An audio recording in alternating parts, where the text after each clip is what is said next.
जय हिंद, नमस्कार। स्वागत है आपका रोशनी पब्लिकेशन के यूट्यूब चैनल पे। आज के इस सेशन में हम लोग गोधली को खत्म कर ही चुके थे। आज वाले में वर्णिका भी खत्म हो जाएगा। जी हाँ, बिहार स्कूल एग्जामिनेशन बोर्ड में जो आपका दो बुक चलता है, गोधली और वर्णिका, दोनों हम लोग आज पूरा खत्म कर दिए हैं। ठीक है, गोधली को हम लोग 12 चैप्टर गद्य खंड, 12 चैप्टर पद्य खंड विथ क्वेश्चन आंसर विथ लेखक परिचय, सभी चीज एकदम फुल फ्लेड ऑलरेडी खत्म कर चुके थे। वर्णिका को भी मैंने वादा किया था कि फटाफट 5 दिन में 5 चैप्टर निपटा दिया जाएगा। आज आपका आखिरी दिन है, 5वां चैप्टर है, धरती कब तक घूमेगी। धरती कब तक घूमेगी वर्णिका, जो आपका सेकंड पूरक हिंदी पाठ्य पुस्तक है, उसी की कहानी है। बहुत अच्छी अच्छी कहानी आपका इस बुक में ऑलरेडी है। पहला जो आपका दही वाली मंगमा था कन्नड़ भाषा में, दूसरी जो आपकी थी ढहते विश्वास उड़िया भाषा में, फिर तीसरी आपकी माँ कहानी थी गुजराती भाषा में, चौथी आपकी तमिल भाषा में आपका नगर कहानी, और 5वीं आपकी धरती कब तक घूमेगी। लेखक इनका सावरे दैया जी है। और इस पूरे कहानी के बारे में आज हम लोग डिटेल डिस्कशन करेंगे। जो इसका लेखक परिचय है उसके बारे में जानेंगे, एक एक करके सभी चीजों पे आज हम चर्चा करने वाले हैं। पूरी कहानी हमारे अपने बुक रोशनी पब्लिकेशन के कैप्टन वर्णिका से ली गई है। कैप्टन बैच आप फॉलो कर रहे हैं, जिसमें आपको बिहार स्कूल एग्जामिनेशन बोर्ड 2026 की तैयारी के लिए सभी subject, math, Hindi, English, Sanskrit, social science, सभी सब्जेक्ट के सभी टॉपिक आपको कवर करवाए जा रहे हैं। इसी कड़ी में हम लोग संस्कृत का एक जो आपका फर्स्ट बुक है वो पूरा खत्म कर दिए हैं। हिंदी में आपका दूसरा बुक का आखिरी चैप्टर है, यानी हिंदी भी आपका बुक वाला पोर्शन खत्म हो जा रहा है। इंग्लिश भी आपका दोनों बुक खत्म हो गया है, यानी अब इन सब का सिर्फ ग्रामर पोर्शन बचा है और आधा समय हम लोग के पास शेष है। बहुत ही आसानी से जल्दी जल्दी हम लोग इसको निपटा देंगे। टाइम से पहले आपका पूरा सब्जेक्ट खत्म हो जाएगा। टाइम से पहले आपका मैथ, टाइम से पहले आपका साइंस, टाइम से पहले आपका सोशल साइंस, टाइम से पहले आपका हिंदी, टाइम से पहले आपका संस्कृत और टाइम से पहले आपका इंग्लिश, सभी सब्जेक्ट हम लोग आपको कंप्लीट करवाने वाले हैं। साथ ही साथ हर दिन के लाइव सेशन में आपको मिलने जा रहा है ऑब्जेक्टिव क्वेश्चन का प्रैक्टिस सेट, ताकि साथ ही साथ आप अपने एग्जाम के प्रिपरेशन की जांच कर सके। किस तरह आपका प्रिपरेशन चल रहा है, किस तरह आपका फोकस चल रहा है, कितना आपको और मेहनत करने की जरूरत है, किस क्षेत्र में मेहनत करने की जरूरत है, इन सभी के बारे में आप पता कर सके। रोशनी पब्लिकेशन की इस यूट्यूब चैनल और रोशनी पब्लिकेशन के 17 सालों के अनुभव वाले पब्लिकेशन के माध्यम से बिहार स्कूल एग्जामिनेशन बोर्ड के हर एक बच्चों को कोई भी दिक्कत नहीं होने जा रही है, क्योंकि हमारा जो बुक अवेलेबल है आप लोगों के लिए, वो सभी बुक आपको 17 सालों के अनुभव के साथ बिल्कुल फुल फ्लेज मोड में एक एक चैप्टर को समझाया गया है। मैं उसका डिस्कशन वीडियो के सबसे एंड में करूंगा क्या है हमारे बुक के अंदर। फिलहाल हम लोग अपना चैप्टर शुरू करते हैं। ठीक है, ये आपकी पूरी कहानी है, धरती कब तक घूमेगी। सेम इसी पैटर्न पे आपको हमारा बुक भी मिलता है। बीच बीच में आपको क्वेश्चन आंसर देखने को मिलता है, जो कि आपके ऊपर वाले पैराग्राफ का होता है, ताकि आप हर एक पैराग्राफ को पढ़ के उस पैराग्राफ को समझ के नीचे क्वेश्चन आंसर को एक बार फिर से रिवाइज जब आप करते हैं, जैसे कि ऊपर की जो पैराग्राफ है उससे रिलेटेड आपको छोटे छोटे पैराग्राफ से आपको क्वेश्चन होते हैं, ताकि आप हर एक चैप्टर को पढ़ते जाएं और छोटे छोटे पैराग्राफ में एक बार रिकॉल भी करते जाएं, तो पूरा कहानी आपको समझते चले आएगी। जैसे कि सीता ने अपनी आंखें किस ओर देखा, सीता ने अपनी आंखें किस ओर देखा, इन सभी की ओर, आकाश की ओर, ये सभी बातें आपको जो ऊपर पढ़ाई जाती है, नीचे आपका क्वेश्चन आंसर के पैटर्न में होता है। एट द एंड आपके बुक का जो क्वेश्चन आंसर होता है वो सभी बनाया हुआ मिलता है। इसी प्रकार आपको गोधली में भी मिलता है। संस्कृत में आपको एक्स्ट्रा फीचर मिलता है कि संस्कृत का हिंदी किया हुआ है, उसके साथ आपका क्वेश्चन आंसर मिलता है। इंग्लिश में भी आपको इंग्लिश का हिंदी किया हुआ था, फिर से क्वेश्चन आंसर मिलता है। एक कंप्लीट बुक आपको हमारे साथ मिलती है। सावरे दैया के लेखक परिचय से हमारी इस कहानी की शुरुआत करते हैं। धरती कब तक घूमेगी। आई होप सब लोग को मजा आ रहा होगा हमारे इस पूरे सेशन में। चलिए, सावर दैया है। सावर दैया राजस्थानी भाषा के एक प्रमुख कहानीकार हैं, यानी कन्नड़ हो गया, गुजराती हो गया, तमिल हो गया, और भी एक था उड़िया हो गया, और उसके बाद हम लोग राजस्थानी भाषा की कवि कहानी पढ़ेंगे। उनकी कहानियों में राजस्थानी समाज के गहरे अर्थबोध एवं विविध छटाओं के साथ उपस्थित हुआ है। क्या उनकी कहानियां, प्रस्तुत कहानियां समकालीन भारतीय साहित्य अप्रैल जून 1983 में यहाँ सभार संकलित है। यानी यह जो कहानी है समकालीन भारतीय साहित्य 1983 का भारतीय साहित्य से लिया गया है।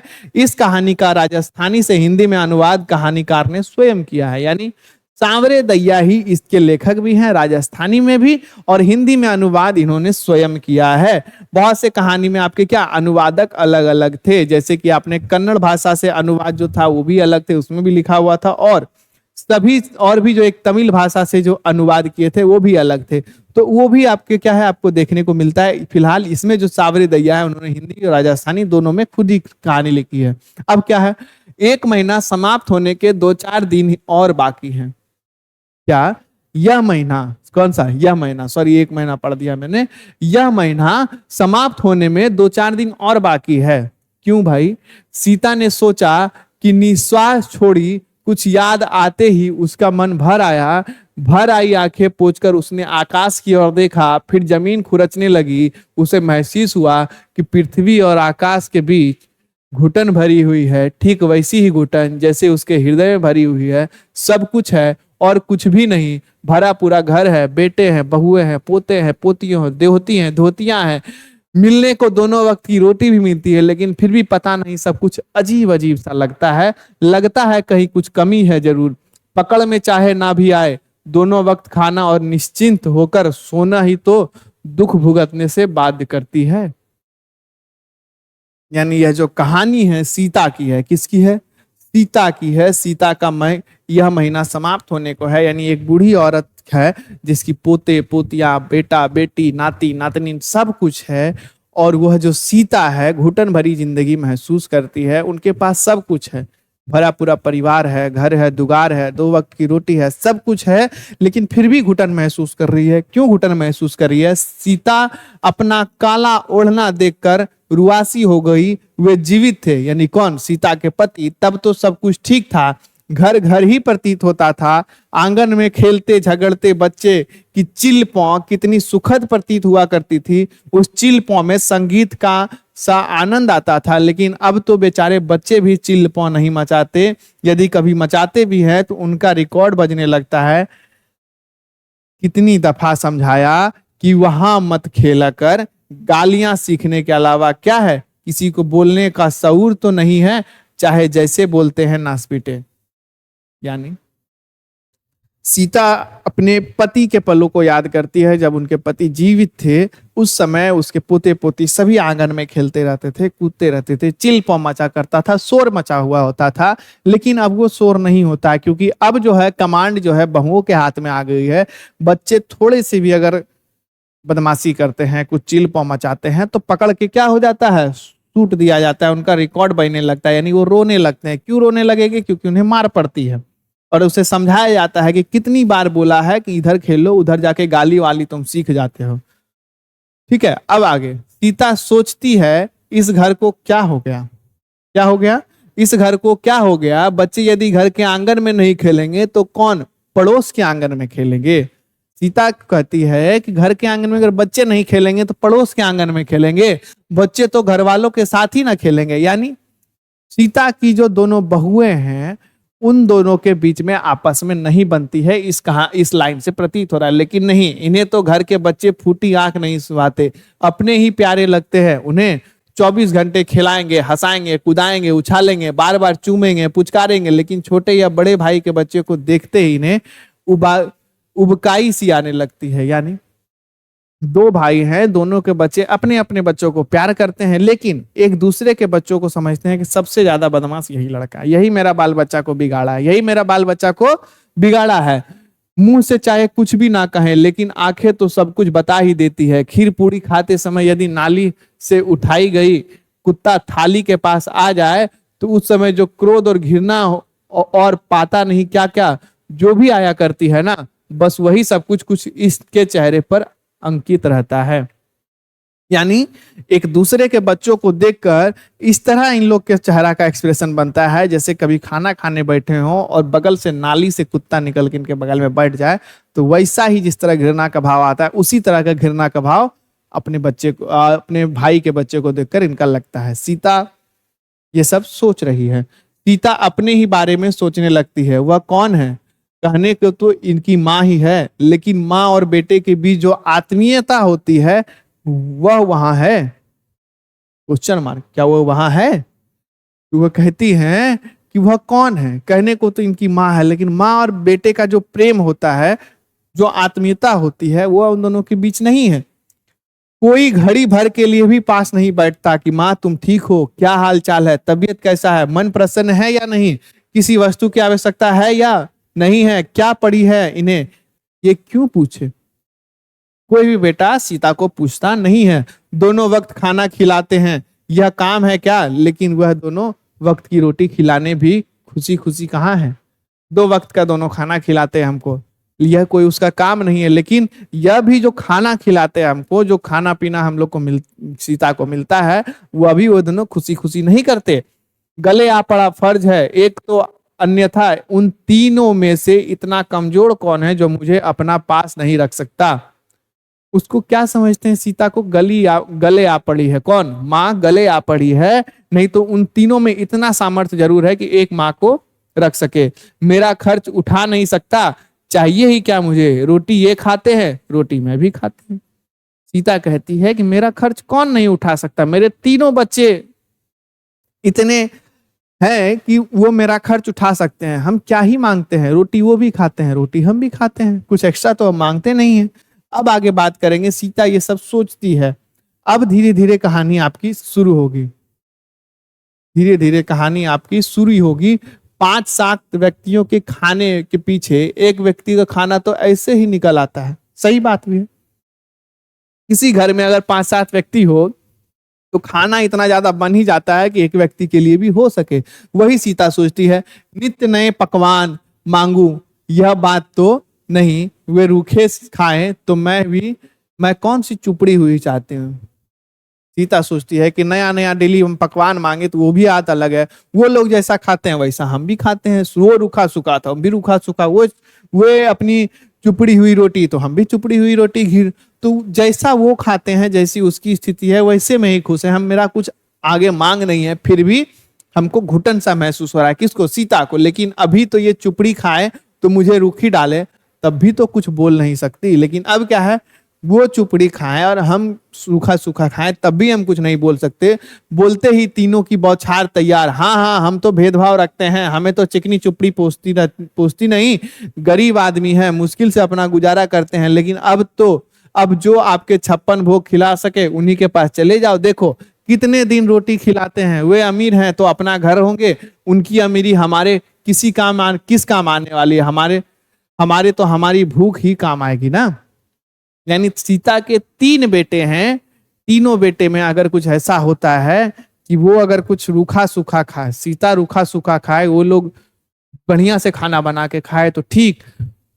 लेकिन अगर सीता इस पे कुछ बोलती भी है कि हमको कुछ, जब तुम लोग इतने अच्छा खा रहे हो तो हम क्यों नहीं खा सकते, तो क्या बात सुनाया जाता है कि हाँ हाँ, हम लोग गरीब आदमी पर आप चढ़वे कीजिएगा, जो बढ़िया खिला रहा है उन्हीं के पास चले जाइए।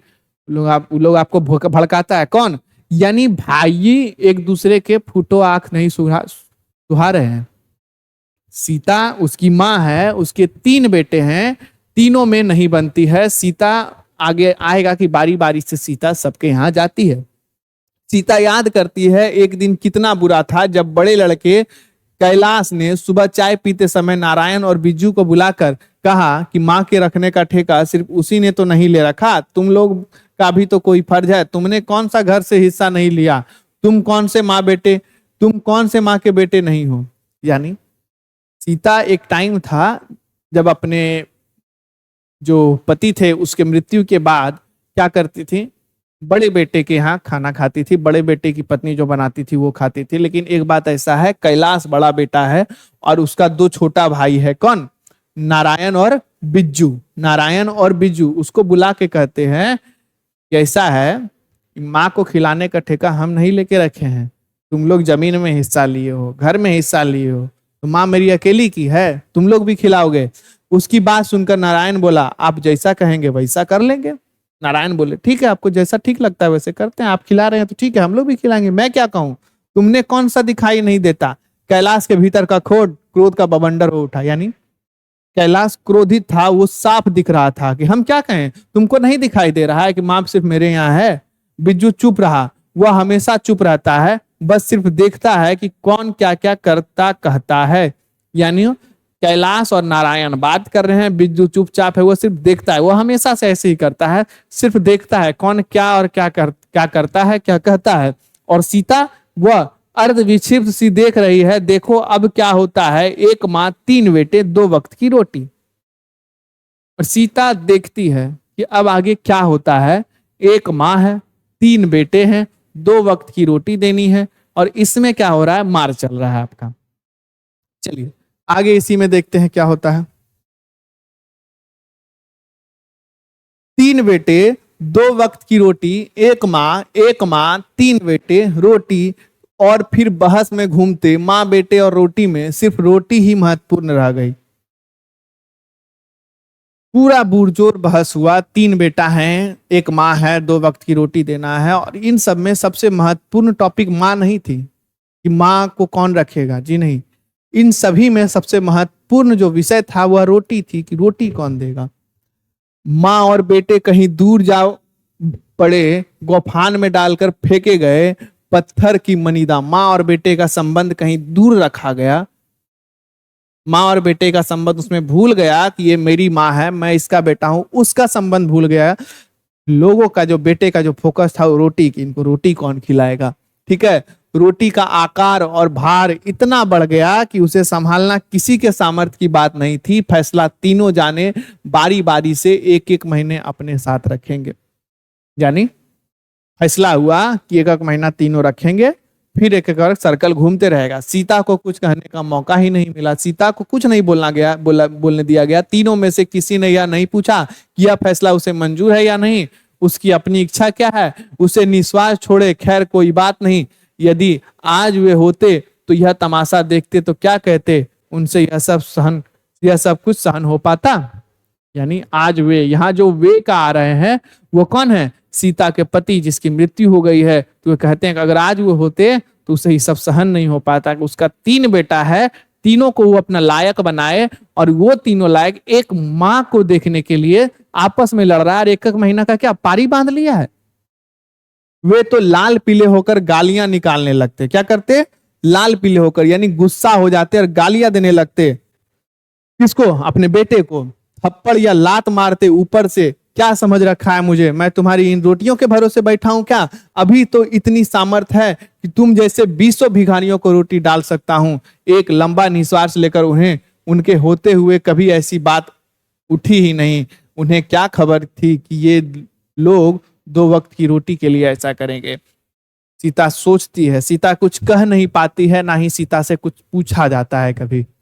सीता को हमेशा आपस में जो तीन बेटे हैं फैसला करते हैं, और सीता को बताया जाता है और सीता को पालन करने दिया जाता है।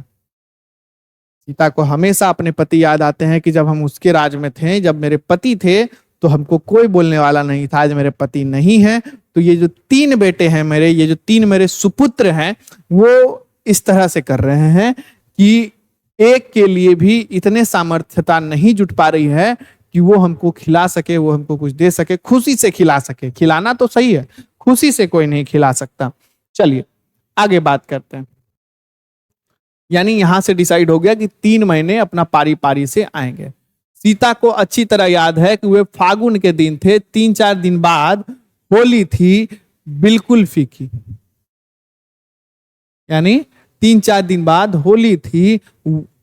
यह तय हुआ कि होली के बाद माँ बारी बारी से सभी के साथ रहेगी। यानी अच्छे से सीता को याद है, यह जब तय हुआ था, यह क्या थी, होली का समय था, और होली में यह तय हुआ बारी बारी माँ होली के बाद सबके साथ रहेगी।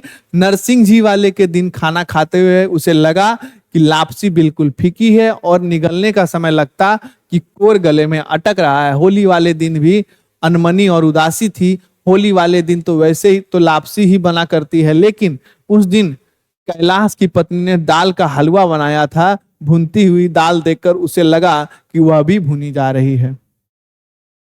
होली का समय था, पर्व त्योहार का समय था, लेकिन वह जो घर था सीता के लिए वह त्योहार फीका सा था, और उस दिन लापसी बना करती है। लेकिन कैलाश की जो बड़े भाई की जो पत्नी थी, वह क्या दाल की हलवा बना रही थी, और वह दाल को भून रही थी। सीता को वह दाल भूनता देख लग रहा था, वो दाल नहीं भुनी जा रही है, हम भुने जा रहे हैं। सीता ऐसा इमेजिन कर रही थी।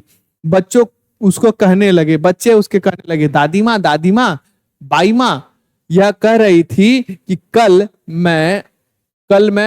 कल से आप नारायण चाचा के हिस्से खाया करेंगी। कौन? दादी माँ, बाई यानी माँ कह रही थी कल से आप यहाँ नहीं रहेंगे। कैलाश के जो बेटे थे, जो दादी माँ के पुत्र, आपके बोल सकते हैं पोते थे, वह उनसे कहते हैं कि पापा मम्मी कह रही थी कि दादी कल चली जाएगी नारायण चाचा के यहाँ। किनके यहाँ? नारायण चाचा के यहाँ, वहीं खाएगी। आप सचमुच नहीं खाना खाएंगी क्या? और शाम को जब वह खाना खाने बैठी तब कैलाश की पत्नी राधा बोली, दाल का हलवा आप ही के लिए बनाया है, खूब पेट भर के खाना।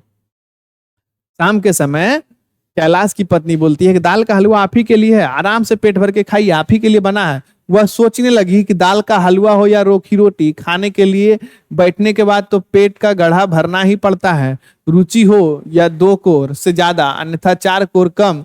उसने सोचा आज के बाद यह मेरी रवानगी, कल नारायण के हिस्से खाना पीना और फिर यहाँ के पानी में भी साझा नहीं रहेगा क्या?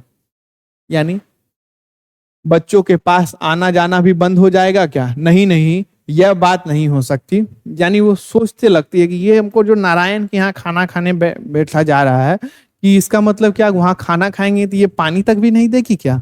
अच्छा ये छोड़े, मैं जो बच्चों के साथ इतना अटैच हो गई हूँ, मैं जो बच्चों को इतना प्यार करने लगी, इन बच्चों से भी नहीं मिलने दिया जाएगा क्या?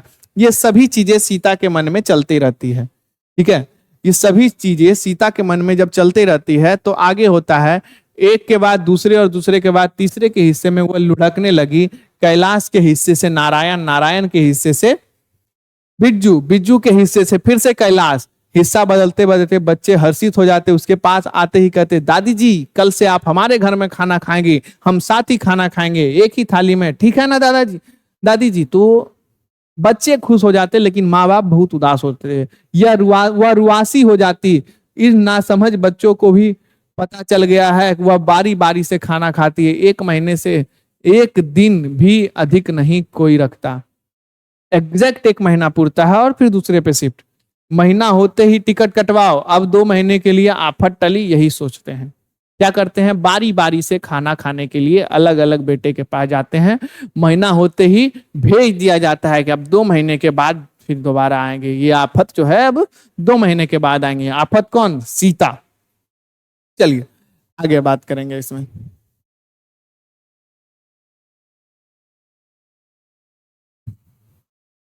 अब इसमें क्या है? शाम होते ही सर्वागियों के पाटे पर खेलते, वे जब कभी माई माई रोटी दे वाला खेल खेलते तब उसे महसूस होता कि यह कहानी आज भी 100% सच है। कौन? बच्चे सब जब खेलते थे तो वो बच्चे कभी कभी खेल खेलते थे, माई माई रोटी दे वाला खेल खेलते थे, और वो कहती है कि सीता यह कहानी मेरे ऊपर बिल्कुल बैठती है। बच्चों में से एक जना भिखारीन बनकर बारी बारी से दूसरे के पास जाकर एक ही बात कहता, माई माई रोटी दे। उसे उत्तर मिलता, यह घर छोड़ दो, दूसरे घर जा। वह सोचती बिल्कुल यही स्थिति मेरी है। यह जो स्थिति में ये जो खेल है जिसमें भिखारी बना है, वही स्थिति मेरी है। मैं भी इस भिखारीन जैसी हूं। महीना होते ही बेटा कह देता है, माई यह घर छोड़ो, दूसरे घर जा, और मैं रवाना हो जाती हूँ आगे वाले घर के लिए। वह भी 1 महीना पूरा होते ही सुनाई देता है, यह घर छोड़ो, दूसरे घर चले जाओ। सीता के मन में ये सभी बातें चलती रहती है कि इसी तरह मेरी भी जिंदगी हो रही है। 3 बेटे हैं मेरे, लेकिन तीनों में से खाना खाने के लिए क्या हो रहा है? आपका पारी बांधा जा रहा है। चलिए, अब यह घर छोड़कर दूसरे घर की ओर, वह दूसरा घर छोड़कर आगे वाले घर की ओर जाते जाते 5 वर्ष व्यतीत हो गए। यानी इस तरह से ये जो 1 महीना का जो खेल चल रहा था, 5 साल कंप्लीट किए हैं सीता ने। ये 5 वर्ष भी तब सुख चैन से बीते हों ऐसा कहा। इस 5 वर्ष में 25 दफा झगड़े हुए। बिज्जू के हिस्से में थी तब नारायण की पत्नी भावरी के लड़के ने के जन्मदिन पर कटोरा में डालकर रसमलाई भेजी। रसमलाई 1 ग्राम ही लिया था कि इतने में ऊपर से हल्ला सुनाई दिया। बिज्जू की पत्नी पुष्पा बोली थी, अरे अपनी अमीरी दिखाने के लिए रसमलाई भेजी है क्या? तुम्हारे हिस्से में थी तब तो रूखी रोटियां खिलाई उन्हें, आज महारानी जी रसमलाई का धौस दिखा रही है। मतलब ये 5 साल भी उनके लिए सही नहीं गया। एक बार क्या हुआ कि बिज्जू के हिस्से में थी और नारायण के बेटे का बर्थडे था, उनकी पत्नी ने रसमलाई भेजी, तो इस पर झगड़ा हो गया है।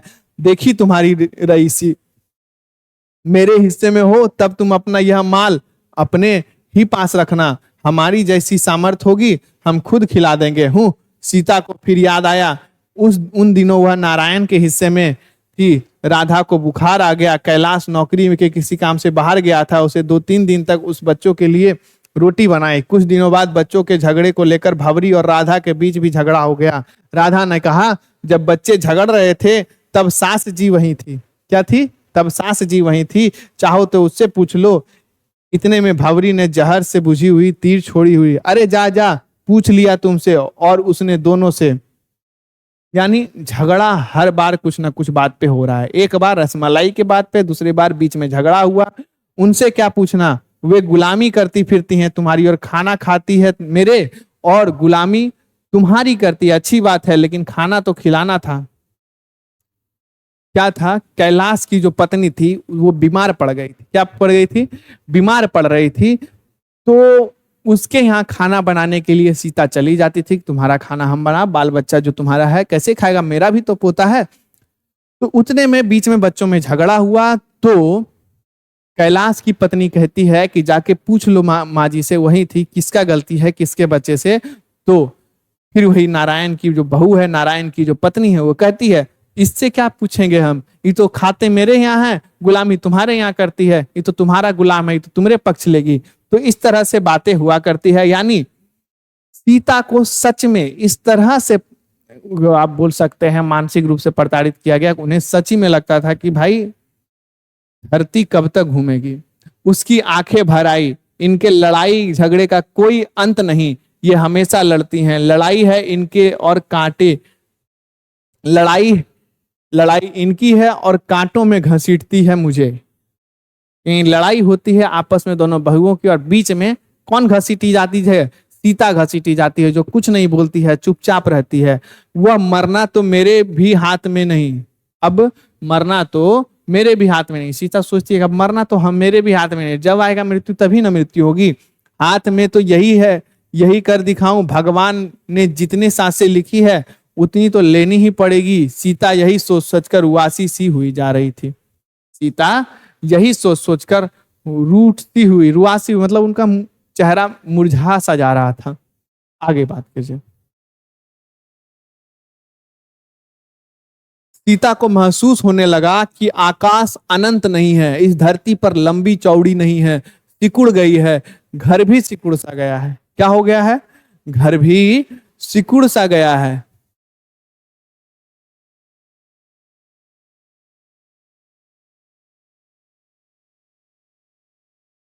यहाँ सिर छिपाने के लिए भी जगह नहीं है। क्या है? यहाँ सिर छिपाने के लिए भी जगह नहीं है। कहने को तो यह घर है। क्या है? कहने को तो यह घर है। यह घर गली के लोगों की दृष्टि में अच्छा खाता पीता घर है। जो आसपास के लोग हैं, जो यहाँ के व्यक्ति हैं, वो इस गली के दृष्टि में, वो मोहल्ले की दृष्टि में, शहर की दृष्टि में अच्छा खाता पीता, अच्छे स्थिति वाला घर है। लेकिन यहाँ खाते पीते घर में खाने पीने को लेकर झगड़ा है। कोई कमी नहीं है इस घर में, लेकिन खाने पीने को लेकर झगड़ा है। एक पेट के लिए इतने झंझट। ये लोग सुबह शाम गाय कुत्तों को भी रोटी डालते हैं, फिर मेरी रोटी में ऐसा क्या है कि इन लोगों को हमेशा नए ढंग से सोचना पड़ता है। सीता सोचती हैं कि ये लोग सुबह शाम गाय कुत्ता सब धर्म कर्म का करते हैं, लेकिन मेरी रोटी के समय इन लोग को पता नहीं क्या होता है। आज तो हद हुई। कैलाश ने कहा, एक बात अच्छी नहीं लगती कि माँ हर महीने इधर उधर लुढ़कती है। मेरा ख्याल है यह ठीक से रहेगी कि हम तीनों ही माँ को 50-50 रुपए हर महीने दे दिया करें। माँ के लिए 150 रुपया काफी है। चाय तो हम पिलाते ही हैं, आगे भी पिलाते रहेंगे। बाकी रही रोटी, वह अपनी ही पकाएगी और खाएगी। फिर से वही कैलाश, जो सबसे बड़ा बेटा था, जिसने 1-1 महीना वाला पारी बंधवाया था, सब मिलकर मीटिंग हुई थी। वो कहते हैं एक बार और आइए खेलेंगे मीटिंग। एक बार और होता है मीटिंग, और उस मीटिंग में होता है कि ऐसा है, माँ ना 1-1 महीना तीनों जाती अच्छा नहीं लगती है।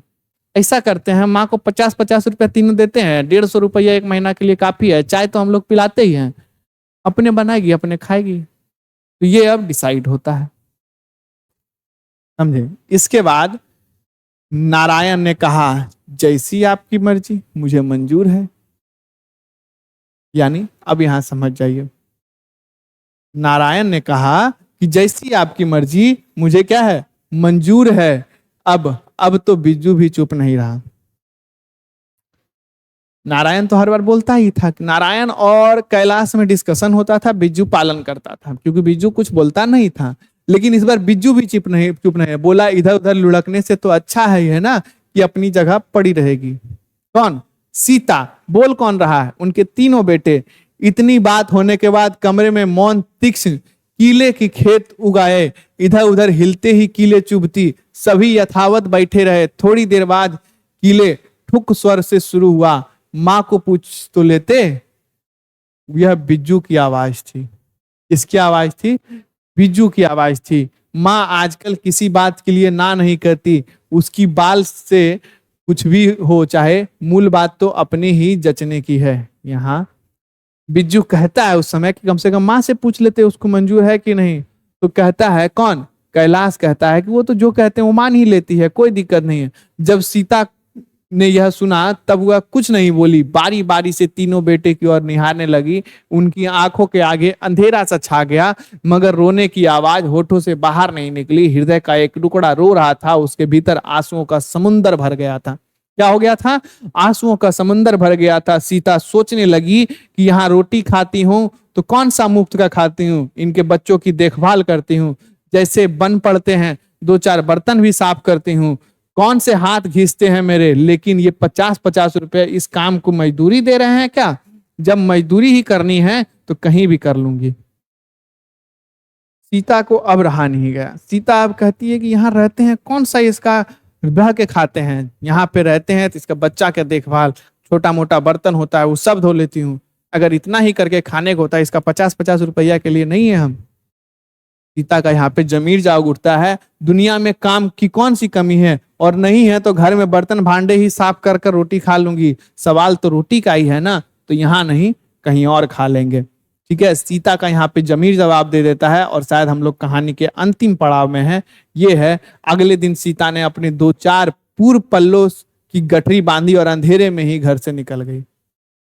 इतना सारी यातनाएं झेलने के बाद सीता का जब जमीर जवाब दे देता है तो वो अपनी गठरी बांधती है और निकल जाती है। इस समय उनकी आंखें की ओर ना तो अंधेरा था और ना ही धरती और आकाश के बीच की घुटन थी। क्या थी? धरती और आकाश के बीच कोई घुटन नहीं थी। आकाश बिल्कुल साफ था। सीता को लगा अब हम इससे आजाद हुए।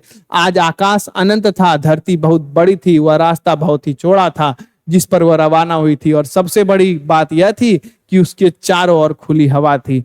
सीता को जो घुटन थी उससे वो आजाद हो गई थी। तीनों बेटे जैसे थे अपने हैं, मुझे अपने जमीर को जिंदा रखना है, मुझे अपना सेल्फ रिस्पेक्ट जिंदा रखना है।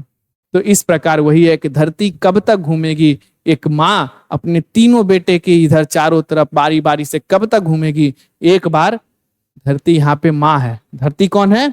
ये धरती माँ की संज्ञा लिए हुए है कि ये धरती कब तक अपने तीनों, माँ अपने कब तक तीनों बेटे की आसपास घूमेगी। माँ अब कब तक अपने तीनों बेटे की मर्जी से चलेगी। कभी भी वो अपना अगर जमीर जब सीता का जवाब देता है तो वो क्या करती है?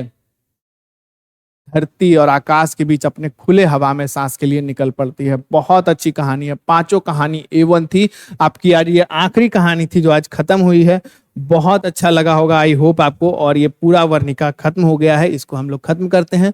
जाते जाते आप लोगों के लिए, जैसे कि मैंने आपको बुक के बारे में बताया था, वर्णिका के बारे में तो आप जान ही गए हैं। पूरा इसी तरह से PDF में आपको मिलता है। इसके अलावा साथ ही साथ आपको गोधुली, वर्णिका, संस्कृत, पियूषम, इंग्लिश में मिलता है, जिसमें आपको गोधुली में आपको मिलेगा हर एक चैप्टर का लेखक परिचय, पूरा चैप्टर, और फिर पूरा क्वेश्चन आंसर बना हुआ। पद्य खंड में आपको एक एक्स्ट्रा फीचर होता है, जो भी आपके पद्य के सेक्शन होते हैं उसका अर्थ भी मिलता है। संस्कृत में आपको संस्कृत का Hindi plus question answer, English में आपको इंग्लिश का हिंदी प्लस क्वेश्चन आंसर।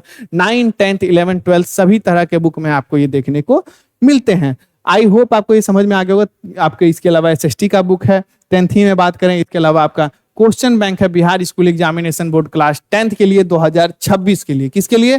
2026 के लिए। 2 बुक आपको इंग्लिश और हिंदी मीडियम में दोनों मिल जाएंगी। ये आपका ईयर वाइज है। ये क्या है? आपका ईयर वाइज 2011 से लेके 2025 तक का क्वेश्चन, और इसमें आपका चैप्टर एंड टॉपिक वाइज है 2011 से लेकर 2025 तक का हर एक सब्जेक्ट का चैप्टर वाइज जो क्वेश्चन आए हैं उसके बारे में आपके लिए जो अच्छा हो आप ले सकते हैं। ऑब्जेक्टिव क्वेश्चन प्रैक्टिस के लिए ऑब्जेक्टिव क्वेश्चन आंसर भी ले सकते हैं, previous year question plus important question chapter wise इसमें दिया हुआ है, बहुत अच्छा है। जैसे कि आज हम लोगों ने वर्णिका का 5वां चैप्टर खत्म किया, आप इसमें हिंदी का वर्णिका सेक्शन खोलेंगे, वहां से आपका ये सीता वाला धरती कब तक घूमेगी वाला एक करके ऑब्जेक्टिव क्वेश्चन लगाना शुरू करेंगे, तो आपको भी प्रैक्टिस होगी, आपको भी पता चलेगा कि आपकी तैयारी कैसी कर चल रही है।